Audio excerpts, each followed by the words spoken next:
17 বছর বয়স হলে নারী হয় যুবতী, যুবক ছেলে দেখলে তারে করিতে চাই প্রীতি। আরে 17 বছর বয়স হলে নারী হয় যুবতী, যুবক ছেলে দেখলে তারে করিতে চাই প্রীতি।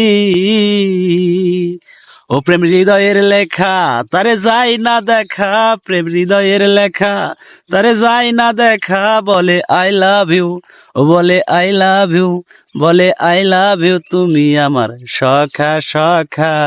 আর হবে না বুঝি দেখা পানু রেখা রে, আর হবে না বুঝি দেখা। আরে 17 বছর বয়স হলে নারী হয় যুবতী, যুবক ছেলে দেখলে তারে করিতে চায় প্রীতি। ও প্রেম হৃদয়ের লেখা, তারে যায় না দেখা, ও প্রেম হৃদয়ের লেখা, তারে যায় না দেখা। বলে আই লাভ ইউ, ও বলে আই লাভ ইউ, বলে আই লাভ ইউ, তুমি আমার জান পাখি। যুবক ছেলে দেখলে করে প্রীতি প্রীতি।